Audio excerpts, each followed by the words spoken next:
اتقوا دعوة المظلوم وإن كان كافرا فإنه ليس دونها حجاب أو كما قال النبي عليه الصلاة والسلام إن الله وملائكته يصلون على النبي يا أيها الذين آمنوا صلوا عليه وسلموا تسليما شكر محبة يا اللهم صل على محمد وعلى آل محمد كما صليت على إبراهيم وعلى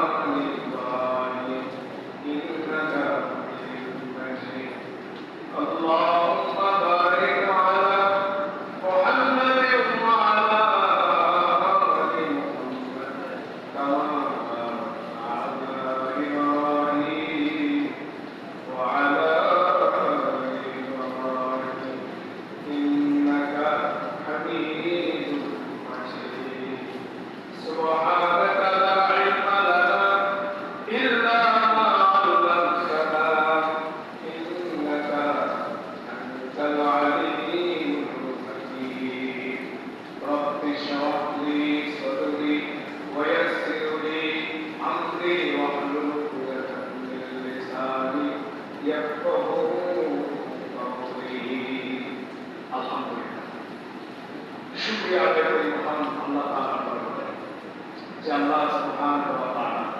আপনাকে আমাকে পবিত্র সফর মাসের তৃতীয় জুমা যে রব্বে কারীম দয়া মায়া করে আশা আশা কোরআন ও হাদিসের বিস্তারিত কিছু কথা আপনাদেরকে শোনাবার এবং আমাকে বলাবার মতো যে মহান রব্বুল আলামিন হায়াত সুস্থ রেখে এখন পর্যন্ত ভালো রেখেছেন সুস্থ রেখেছেন সেই আল্লাহ পাকের দরবারে কালিমাত শুকর হয়ে সকলে জবান ছেড়ে হয়ে আলহামদুলিল্লাহ সেই সাথে বলবো সালাম পেশ করি আপনার আমার নবী রহমতের নবী গৌরব নবী শাফাতের কান্দারি নবী ইমামুল মুরসালিন শাফিউল মুজতাবিন খাতামুন নবিয়্যিন রাহমাতুল আলামিন বিশ্বনেতা বিশ্ব মানবতার শান্তির দূত জনাব হযরত মুহাম্মদুর রাসূলুল্লাহ সকলে জবান ছেড়ে বলি সাল্লাল্লাহু আলাইহি ওয়াসাল্লাম সম্মানিত উপস্থিত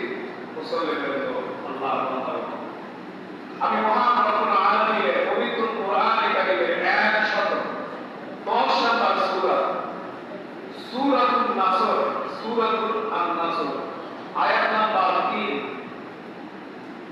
এই সূরা নিয়ে গত সপ্তাহে কিছু ক্লাস দিয়েছিলাম আজকে ততটুকু সময় পাইনি এই সূরা এবং এই সূরা নাযিল হওয়ার ঐতিহাসিক প্রেক্ষাপট তো এখান থেকে শিক্ষণীয় কিছু কথা কিছু সবক আমাদের আল্লাহ তাআলা গ্রহণ করা আল্লাহর তৌফিক দান করুন সকলে বলে আমিন সম্মানিত উপস্থিত হাজিরিন মুসল্লিদের আল্লাহ হাবিব সাল্লাল্লাহু আলাইহি ওয়াসাল্লাম তিনি 40 বছর পরে নবুয়ত প্রাপ্তি হলেন নবুয়ত পাওয়ার পর আল্লাহ রাসূল সাল্লাল্লাহু আলাইহি ওয়াসাল্লাম যখন আল্লাহ রাব্বুল আলামিনের পক্ষ থেকে আদেশ আসলো হে পয়গম্বর আপনি ওয়ানজির আশিরাতাকা নবী আপনি আপনার নিকটাত্মীয়দেরকে আপনার বংশের লোকদেরকে আপনি দাওয়াত দেন পয়গম্বর আরবি সাল্লাল্লাহু আলাইহি ওয়াসাল্লাম যখন প্রকাশ্যভাবে তিনি যখন দাওয়াতকে বিসর্জন করলেন আল্লাহ হাবিব সাল্লাল্লাহু আলাইহি ওয়াসাল্লামকে বিভিন্ন ভাবে কাফের বেঈমানেরা মুশরিকেরা আল্লাহ হাবিবকে নির্যাতন নিপীড়ন অত্যাচার করা শুরু করে দিল আল্লাহ পয়গম্বর এই দাওয়াত প্রচারে দিতে আল্লাহ পয়গম্বর 13টা বছর মক্কার মধ্যে পাড়ি দিলেন 13টা বছর সেখানে আল্লাহ পয়গম্বর শেষ হওয়া মাত্রই আল্লাহর পক্ষ থেকে আয়াত নাযিল হয়ে গেল বন্ধু আপনি মদিনার উদ্দেশ্যে আপনি হিজরত করে মদিনায় চলে আসুন এই মক্কার মানুষরা আপনার এই দাওয়াত গ্রহণ করবে না আল্লাহর পয়গম্বর সাল্লাল্লাহু আলাইহি ওয়াসাল্লাম তাইফে গেলেন তাইফে গিয়ে রক্তাক্ত হলেন এরপরে আল্লাহ মেরাজ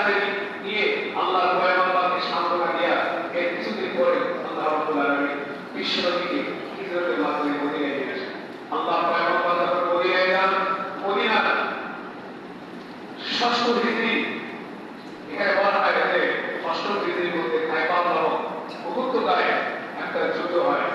খাইবার এলাকায় ইহুদিরা বসবাস করত। সেই এলাকায় খাইবারের যুদ্ধের পরে আল্লাহ পয়গম্বর সাল্লাল্লাহু আলাইহি ওয়াসাল্লাম যুদ্ধের মধ্যে সাহাবায়ে এবং নবী আলাইহিস সালাম এই যুদ্ধে এরা জয়ী হলেন এবং 15 জন কাফের মুশরিক সেখানে শাহাদাত বাকেরা ইন্তেকাল করে জাহান্নামের চূড়ান্ত পর্যায়ে ঠিকানা লেগে নেন এবং মুসলমান 5 জন শহীদ হন এবং অনেক আহত হন এবং বিজয় হয় মুসলমানদের। আল্লাহ রাব্বুল আলামিন এই পবিত্র সূরা নাসর নাযিল করে আল্লাহর হাবিবকে ঐতিহাসিক বিজয়ের ঘোষণা দিয়ে দিলেন। নবীজি, আপনি চিন্তা করবেন না, এই বিজয় আপনার হাতের নাগালে আর অল্প দিন। হে পয়গম্বর, আপনাকে তো আমি নিয়ে আসছি এই মদিনাতে ইসলামী রাজ কায়েম করার জন্য, ইসলামী খিলাফত ব্যবস্থা কায়েম করার জন্য। এখান থেকে আপনি ইসলামী খিলাফত কায়েম করবেন। আপনি আমার কোরআন দিয়ে রাষ্ট্র, সমাজ, পরিবার, অর্থনীতি সবগুলোকে পরিচালনা করবেন। সুবহানাল্লাহ। আল্লাহ পাক আয়াত নাযিল করে পয়গম্বর আরবিকে আল্লাহ পাক জানাই দিয়েছেন, বিসমিল্লাহির রাহমানির রহিম। ইযা জাআ নাসরুল্লাহি ওয়াল ফাতহ। ইযা মানে যখন, যা আসবে, নাসরুল্লাহ আল্লাহর সাহায্য, ওয়াল ফাতহ এবং বিজয়। আপনি চিন্তা করবেন না, কাঁদবেন না, যখন আসবে আল্লাহর পক্ষ থেকে সাহায্য এবং বিজয়। ও পয়গম্বর, ওয়ারাইতাল নাসা ইয়াদখুলুনা ফি দীনিল্লাহি আফওয়াজা। ওয়ারাইতা, আপনি দেখবেন, নাসা মানুষদেরকে ফি দীনিল্লাহ আল্লাহর দ্বীনের মধ্যে, ইসলামের মধ্যে, আফওয়াজা সাকি সাকি সারিবদ্ধ হয়ে, দলবদ্ধ হয়ে এই ইসলামের সুশীতল ছায়াতল কালিমার পতাকা তলে আসবে। জোরে বলা যাবে কি সুবহানাল্লাহ।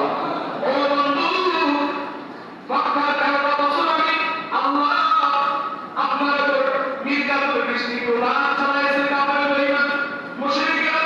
আপনার পুত্রের লোকেরা, আপনার আপন চাচা আপনার সঙ্গে এত দুর্ব্যবহার করেছে। ও পয়গম্বর, শেষে তারা মক্কার মধ্যে আপনাকে থাকতে দেয় নাই। ও পয়গম্বর, আপনাকে তারা মারার জন্য চক্রান্ত শুরু করে দিল। আপনার বাড়ি তারা ঘেরাও করল। এই মুহাম্মদ আমাদের বয়োজ্যেষ্ঠ শত্রু, এই মুহাম্মদ আমাদের মা দাদার ধর্মের মধ্যে চুটকারি মাগায়। এই মুহাম্মদকে আলাদা যাবে না। এক পর্যায়ে আবু জাহল, উতবা, শাইবা, মুগীরা, বড় বড় কাফের বেঈমানেরা আপনাকে হত্যা করার চক্রান্ত তারা নিয়ে নিল। ও বন্ধু, আমি আল্লাহ আপনাকে জানাই দিলাম, আপনার সাথে আমরা পূর্বে ফিরে নিব না। আপনাকে অতি তাড়াতাড়ি হিজরতের জন্য রওনা দেওয়া লাগবে। আল্লাহর হাবিব সাল্লাল্লাহু আলাইহি ওয়াসাল্লাম আবু বকর সিদ্দিককে বললেন, ও আবু বকর, তুমি হিজরতের জন্য তৈয়ার থাকিও। আল্লাহর পক্ষ থেকে যখন আমাদের ওহী আসবে, এই মক্কা ছেড়ে মদিনায় যখন আমাদেরকে যাইতে বলা হবে, আবু বকর তুমি নিরাপদ করবো না, তুমি রেখে থাকিও। আবু বকর সিদ্দিক রাদিয়াল্লাহু তাআলা আনহুকে আল্লাহর হাবিব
আবু বকর লাব্বাইক ওয়া সাদাইক ইয়া রাসূলুল্লাহ। ও আল্লাহর পয়গম্বর নবীজি, আপনার গোলাম আমার এবং আমার জীবন পরমানে ও নবীজি, আমি রেডি আছি, প্রস্তুত আছি পয়গম্বর। আপনি আমার ঘরের মধ্যে আপনার জন্য খানার ব্যবস্থা করা হয়েছে, আপনি খানাগুলো খেয়ে নেন। ও পয়গম্বর, এই করা যাবে না, একটা ভক্তি বাধা আছে, উঠের কোনো সাওয়ার হবে, আমাদেরকে এখান থেকে দূর দেশে কোনো আত্মগোপনে যাইতে হবে, আমাদেরকে লুটাইতে হবে, কেননা কাফেরেরা আমাদেরকে মেরে ফেলবে। আল্লাহ ভয় করে না, আল্লাহ আমাদের সঙ্গে আছে। চিন্তা করিও না মুসলমান লম্বা ইতিহাস। আল্লাহ বর্তমানে যে এই গালে শরীরের মধ্যে আল্লাহ পয়গম্বর এরা দোয়া করছে, আল্লাহ পয়গম্বর আরো রকমকে নিয়ে সেখানে কি বললেন, সেখানে লুকায় থাকলেন, আত্মগোপনে থাকলেন আল্লাহর হুকুমে। এরপরে মদিনায় গেলেন, মদিনা বসে আল্লাহর পয়গম্বরকে সুন্দরভাবে রিসিপশন করলেন, অভ্যর্থনা জানাইলেন। ওইখানকার পয়গম্বরকে তেনারা রাষ্ট্রীয়ভাবে সম্বর্ধনা দিয়ে পয়গম্বরকে গ্রহণ করলেন। বলেন সুবহানাল্লাহ। আল্লাহ হাবিব সাল্লাল্লাহু আলাইহি ওয়াসাল্লামের মক্কা বিজয়ের সময় ৮০০০ সাহাবী, ৮০০০ সাহাবী আর মক্কা থেকে মদিনায় ১৩ বছর আল্লাহর পয়গম্বর ইহুদের ফসল মাত্র বদর প্রান্তরে ৩১৩ জন সাহাবী, উহুদের ময়দানে ৭৫০ জন সাহাবী। এরপরে গাজওয়ায়ে আহজাব চতুর্থ হিজরিতে হয়। সেই গাজওয়ায়ে আহজাবের মধ্যে আল্লাহর পয়গম্বরের সাহাবীর সংখ্যা হলো ১০০০। এরপরে হুদাইবিয়ার সন্ধি হয়। হুদাইবিয়ার সন্ধির মধ্যে আল্লাহর পয়গম্বরের সাহাবায়ে সংখ্যা হলো ১৬০০, ১৬০০। আল্লাহর পয়গম্বর সাল্লাল্লাহু আলাইহি ওয়াসাল্লামের এরপরে সপ্তম হিজরি, অষ্টম হিজরিতে খায়বরের যুদ্ধ হয়। খায়বর যুদ্ধে আল্লাহর পয়গম্বর তিনি বিজয় লাভ করেন। এর ২ বছর পরে মক্কা বিজয় হয়ে যায়। অষ্টম হিজরিতে খায়বরের যুদ্ধে মুসলমানরা জয়ী হয়। বিজয় লাভ করার পর আল্লাহ পাক ওই জায়গায় এই সূরা নাযিল করে জানায়, ও হাবিব বন্ধু, আপনি অবশ্যই আপনার রব আপনার সাথে আছেন। ইদা যা, যখন আসবে আল্লাহর পক্ষ থেকে সাহায্য এবং বিজয়, ওয়ালাইকান নাসা ইয়াদখুলুনা ফী দীনিল্লাহি আফওয়াজা, আপনি দেখতে পাবেন মানুষেরা এরা থাকে থাকে দলে দলে ইসলাম ধর্ম গ্রহণ করবে, এরা কালিমা গ্রহণ করবে, এরা কালিমার ছায়াতলে চলে আসবে। এক আল্লাহ তাওহীদের পরিমাণ আছে, আপনাকে নবী হিসেবে তার স্বীকৃতি দিলেন। আল্লাহ হাবিব সাল্লাল্লাহু আলাইহি ওয়াসাল্লামের মক্কা বিজয়ের দিন ইয়ামিন থেকে ৭০০ মানুষ আযান দিতে কালেমা ধ্বনি উচ্চারণ করতে করতে সেই মক্কার মধ্যে চলে আসে। আল্লাহ হাবিব সাল্লাল্লাহু আলাইহি ওয়াসাল্লামের এখানে সাহাবায়ে কেরামের সংখ্যা হলো ৮০০০। একটা ৮০০০ সাহাবায়ে কেরাম এতদিন তো কাফেররা, মক্কার কাফেররা তাদের দলীয় নেতাদের কারণে এরা কালেমা করতে পারেন নাই, ইসলাম ধর্ম গ্রহণ করতে পারেন নাই। যখন মক্কা বিজয় হয়ে গেল, এই মক্কা বিজয় যুদ্ধের মাধ্যমে হয় নাই, আল্লাহর পয়গম্বরের আদর্শ খুলুকে হাসানা, উত্তম আদর্শ আল্লাহ দেখে দেখে কাফের বেঈমানেরা এরা কি করছেন, থাকে থাকে তারা ইসলামের পথে চলে আসে। আল্লাহ বলেন, হাসাবি বিহামদি রাব্বিকা ওয়াস্তাগফির, বন্ধু পবিত্রতা সহকারে প্রশংসা, পবিত্রতার প্রশংসা সহ তোমার রবের হামদ, তোমার আল্লাহর পথে তুমি কি করো, তার প্রশংসা, তার পবিত্রতা বয়ান করো। হাসাবি বিহামদি রাব্বিকা ওয়াস্তাগফির ইন্নাহু কানা তাওয়াবা, সে আল্লাহর কাছে তুমি বেশি বেশি ইস্তেগফার করো। যখন এই সূরা নাযিল হয়ে যায়, আল্লাহর পয়গম্বরের সাহাবী আব্দুল্লাহ ইবনে আব্বাস তাফসীরে রুহুল মানির মধ্যে আল্লাহর পয়গম্বরের সাহাবী হযরত ওমর রাদিয়াল্লাহু তাআলা জানায় দেয়, ও আমার আল্লাহর পয়গম্বরের সাহাবীরা, তোমরা সূরা নাসর নাযিল হওয়ার পর তোমরা কি এই সূরার মধ্যে কি তাৎপর্য তোমরা পাইলা, তোমরা কি বুঝলা? একজন সাহাবী এক রকম মতামত দিল। আব্দুল্লাহ ইবনে আব্বাস বলতেছেন, সূরা নাসর নাযিল হওয়া মানে আল্লাহর পয়গম্বর এই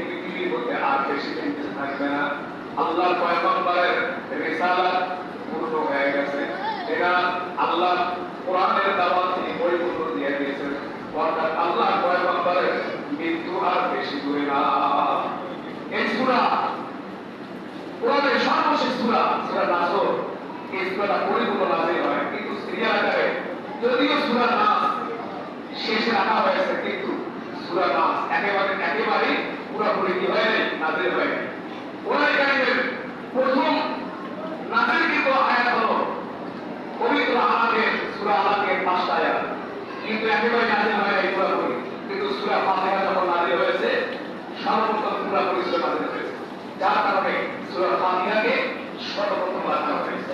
তো মুসলমান ভাইরা, আমি আপনাদেরকে যে বিষয়টা বলতে চাই, আল্লাহ পাক যদিও আমাদেরকে খানিকটা সময় ইসলামের হাত থেকে আল্লাহ তাআলা আমাদেরকে রক্ষা করেছেন, যদিও এখন ইসলামের পতাকা আমার এই মাতৃভূমিতে যদিও উত্তীর্ণ হয় নাই, কালেমার পতাকা যদিও এখনো কায়েম হয় নাই, প্রতিষ্ঠিত হয় নাই, কিন্তু আল্লাহর কাছে জালিমের জুলুম থেকে আল্লাহ আমাদেরকে খানিকটা সময় জন্য আল্লাহ পাক আমাদেরকে মুক্তি দিয়েছেন। এই কারণে আল্লাহর কাছে আমাদেরকে শুকরিয়া আদায় করা। আমাদেরকে দেখা এটা আমাদের কষ্ট অর্জিত এই ফসল না, আল্লাহ আমাদেরকে ধৈর্য এবং সাবরের মাধ্যমে আল্লাহ মহান পুরস্কারে প্রস্তুত করেছেন। এটা আপনারা নিজস্ব কোনো ক্ষমতা বলে কোনো পাওয়ারে হয় নাই। আল্লাহ পাক সেখান থেকে বলতেছেন, পয়গম্বর হাসাতি বিহামদি রাব্বিকা ওয়াস্তাগফির, আপনি আপনার রবের কাছে ইস্তিগফার করেন, তাওবা করেন, আপনি আপনার আল্লাহর কাছে বেশি বেশি ইস্তিগফার করেন, যেন এরকম কোন চিন্তা ভাবনা আপনার অন্তরের মধ্যে যেন না আসে যে আমার সাহাবায়ে কেরাম ছিল 313 জন, 750 জন, 1000, 1600 জন, এরপরে 8000, এদেরকে নিয়ে করে মক্কা বিজয় করছে। এরকম কোন চিন্তা যেন আপনার অন্তরের মধ্যে না আসে। আমি আল্লাহর বিজয় যাবো, আমি আল্লাহ বলেন আমি আল্লাহ যাকে চাই, আমি আল্লাহ ক্ষমতা নেই, আবার আমি আল্লাহ যাকে ইচ্ছা করি ক্ষমতা নেই না হয়, সকল কিছু একমাত্র আমি আল্লাহর হাতে। আপনি জানেন এই পৃথিবীর সকল রাজত্ব আমি আল্লাহ। এরকম কোনো ধ্যান ধারণা আপনার অন্তরের মধ্যে না আসে। এজন্য আল্লাহ পয়গম্বর সাল্লাল্লাহু আলাইহি ওয়াসাল্লাম তিনি বললেন, হে মক্কার মানুষরা, বিদায় হওয়ার পর যে যারা তোমরা ঘরের মধ্যে অবস্থান করবা তোমরা নিরাপদ, যারা হাতের অস্ত্রকে নিচে জমিনে নিচে নামায় রাখবা তারা নিরাপদ, যারা আবু সুফিয়ানের ঘরের মধ্যে লুকাইবা তারা নিরাপদ। আল্লাহ পয়গম্বর ক্ষমা ঘোষণা করলেন 15 জন কাফের মুশরিক ছাড়া। মুনাফিক সহ 15 জন ব্যক্তির তালিকা দেওয়া হলো আল্লাহর পক্ষ থেকে, যে পয়গম্বর এই 15 জনকে আপনি কখনো ক্ষমা করবেন না। এই 15 জনের মধ্যে 3 জনকে আল্লাহ পাক মাফ করে দেন, আর বাকি 12 জন মারা যায়। তাদেরকে কতল করা হয়, অনেকে মৃত্যুবরণ করে, রাস্তায় অন্যত্র চলে যায়। আল্লাহ পয়গম্বরকে হাদিস আল্লাহ পাক পয়গম্বর সাহাবীদেরকে বললেন, ইত্তাকাও দাওয়াতুল মাজলুম, তোমরা ভয় করো মাজলুমের দোয়া থেকে, ওয়াইন কানা কাফির, যদিও সে কাফের হয়, ফাইনাহু লাইসা লাহু দুনাহা হিজাব, যখন কোন কাফের যদি মাজলুম হয়, জুলমের শিকার হয়, কাফের ব্যক্তি যদি আল্লাহর কাছে দোয়া করে, এই মাজলুমের দোয়া থেকে তুমি রেহাই পাবা। এজন্য ভাইরা আমার, আমাদের সাম্প্রদায়িক সম্প্রীতি বজায় রাখতে হবে। আমাদের পাশে যারা সংখ্যালঘু আছে, এই ক্ষমতা এই যদিও খানিক সময়ের জন্য আল্লাহ আপনাকে বিজয় দিয়েছেন, চূড়ান্ত পর্যায়ে বিজয় বা সেদিন হব যেদিন মদিনা সনদে আল্লাহ কোরআন নিয়ে যেদিন আমাদের রাষ্ট্র পরিচালনা করা হবে, সেদিনই হবে মুসলমানদের চূড়ান্ত বিজয়। এর আগে বিজয় হওয়ার কোনো অবকাশ নাই। তবে জুলুম থেকে আল্লাহ আমাদেরকে ভালো রাখছেন, তাই বলে এখন যারা মাজলুম আছে তাদের বাড়িঘর জ্বালাই দেওয়া, এই সংখ্যালঘুদেরকে হামলা করা, এটা আল্লাহ রাসূল বলেছেন, 3 বার আল্লাহ রাসূল বলেছেন, ইত্তাকাও তোমরা ভয় করো সেই আল্লাহকে, সেই কিয়ামত দিবসকে খবরদার সংখ্যালঘুদেরকে তোমরা হামলা করিও না, হামলা করলে আমি নবী বললাম তোমাদেরকে সুপারিশ করব না। আল্লাহ রাসূল কখনো বলছেন। এই জন্য সংখ্যালঘুদের বাড়িঘর, তাদের মন্দির, তাদের গির্জা, এগুলো রক্ষণাবেক্ষণ করা এটা আমাদের প্রত্যেকটা মুসলমানের দায়িত্ব। আমরা সংখ্যাগরিষ্ঠ 92% মুসলমান, কিন্তু আমাদের মাঝে যারা খ্রিস্টান, বৌদ্ধ, যারা আছে তাদেরকে ভুলেও তাদেরকে জবান দিয়ে কোনো না কথা বলা যাবে। অনেক হিন্দুদেরকে আমরা ঠাট্টা মশারির স্বরে অনেক কথা বলেছে, তোমাদের পিঠ তো থেকে গেছে, তোমরা কোথায় পালাইবা, এরকম কথা বলে তাকে দুঃখ দেওয়া যাবে না। এই সময়টা তাদেরকে বুকে দাঁড়িয়ে দেন, কাছে ছেড়ে দেন, তাদের জানমাল এটা আপনি রক্ষণাবেক্ষণ করেন। আর সারা দেশের মধ্যে অধিকাংশ কেন্দ্র মসজিদে সাম্প্রদায়িক সম্প্রতি বজায় রাখার জন্য প্রত্যেকটা মসজিদে আজকে ওলামাকে আমরা বয়ান করতেছি যে তাদের জানমাল রক্ষা করবো, রক্ষণাবেক্ষণ তাদের রক্ষা করা এটা মুসলমানের ইমানি দায়িত্ব, এটা আমাদের ইমানি দায়িত্ব। যদি আপনি আমি সীমালঙ্ঘন করে ধরে বিশৃঙ্খলা সৃষ্টি করে, তাহলে কিন্তু আল্লাহ পাক যে বিজয় দিয়েছেন এই বিজয় আমাদের কাছে ছেড়ে দিতেও পারে। আল্লাহ তাআলা আমাদেরকে এই সূরা নাসর থেকে আল্লাহ আমাদেরকে শিক্ষা গ্রহণ করা প্রত্যেক ভাইকে আল্লাহ তাআলা তৌফিক দান করে সকলে বলে আমিন। আল্লাহ হাবিব সাল্লাল্লাহু আলাইহি সাল্লাম দীর্ঘ 10টা বছর মক্কা যাইতে পারেন নাই, প্রাণের মাতৃভূমি যেখানে নাবিকতা জায়গা, সেই জায়গা ত্যাগ করে চলে আসছেন। আল্লাহ হাবিব সাল্লাল্লাহু আলাইহি সাল্লাম সেই মক্কা থেকে যাইতেছেন। নবী আলাইহিস সালাম আবু হুরায়রা হাদিস বয়ান করেন, আল্লাহ হাবিবের থুতনি মুবারক, এই থুতনি মুবারক তার এই বুকের বরাবর লেগে গেছে। আল্লাহ হাবিব তিনি কোনো নাম্বিকতা দেখান নাই, কোনো সাহসিকতা দেখান নাই যে আমরা তো বিজয় হয়ে গেছি, এখন কে মনে করুন, এরকম তিনি আচরণ করেন নাই। আল্লাহ হাবিব মস্তিষ্ক মাথা নিচু করছেন, আল্লাহর পয়গম্বরের চোখ বেয়ে অশ্রু ঝরছে, আল্লাহ নবী চোখ দিয়ে আনন্দের কান্না বের হয়ে গেছে। আল্লাহর হাবিব বলতেছেন, হায়রে এই পবিত্র কাবা থেকে এতদিন আমি দূরে ছিলাম, এই কাবার আজকে আল্লাহ আমাদেরকে বিজয় দিল। আল্লাহর হাবিব তিনি নিজে গেলেন, গিয়া খানায় কাবার মধ্যে 360টা মূর্তি রাখা ছিল, 360টা মূর্তি আল্লাহর পয়গম্বর নিজে ঢেকে ফেললেন এবং পবিত্র এই খানায় কাবাকে আল্লাহর পয়গম্বর এবং সাহাবায়ে কেরাম পানি দিয়ে সুন্দরভাবে সেই খানায় কাবা পরিষ্কার করলেন। সাহাবায়ে কেরামদের মধ্যে মতানৈক্য শুরু হলো, আজকে বিজয় আমরা কে দেবে, আবু বকর দিবে, ওমর দিবে, নাকি উসমান দিবে, নাকি আলী দিবে, এরকম মতামত শুরু হয়ে গেল। আল্লাহর হাবিব বললেন, হে আবু বকর, হে উসমান, হে ওমর, হে আলী, বিলালকে এত নির্যাতন করেছে সেই কাফের মুশরিকরা আজকে বিজয়ের আযান দিবে হযরত বিলাল। বিলাল রাদিয়াল্লাহু আনহু খানায় কাবা সেই স্থানে উঠে তিনি তার সুরত কণ্ঠে তিনি আযান দিয়ে দিলেন এবং সাথে সাথে মানুষেরা দলে দলে আল্লাহ বলেছেন আফওয়াজা, যে মানুষরা সাথে সাথে ইসলামের ছায়া করে চলে আসে, ইসলামের রাজ কায়েম হয়ে গেল, মুসলমানরা শাসন করলেন। যে মুসলমানদের শাসন দেখে অন্যান্য দেশের কাফের মুশরিকেরা মদিনার আশেপাশে এনারা বাড়ি করা শুরু করে দিলেন। একমাত্র ইসলামই পারে সকল ধর্মের মানুষকে শান্তি দিতে, ইসলাম ছাড়া কোন তন্ত্র মন্ত্র শান্তি দিতে পারে না।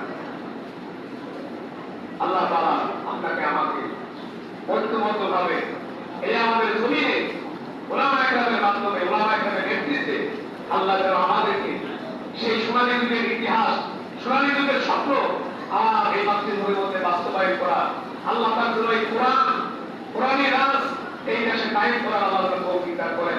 সকল ওলামায়ে কেরাম যদি আমাদেরকে ডাক দেয়, আমরা তাদেরকে নেতৃত্ব তাদেরকে তুলে দেবো, তাদেরকে সমর্থন দেবো, কোরআন দিয়ে রাষ্ট্র পরিচালনা হবে, প্রত্যেকটা মানুষ তার অধিকার ফিরে পাবে। আল্লাহ পাক আমাদের সকলকে আল্লাহর শুকরিয়া নামাজের মাধ্যমে, রোজার মাধ্যমে, দান সদকার মাধ্যমে এবং বেশি বেশি তাওবা ইস্তিগফারের মাধ্যমে আল্লাহ পাক এই সফলতা হওয়ার এবং আমাদের সাম্প্রদায়িক সম্প্রীতি বজায় রাখা আল্লাহ পাক সকলকে তৌফিক দান করেন। সকলে বলে আমিন। ওয়া আখিরু দাওয়ানা আলহামদুলিল্লাহি।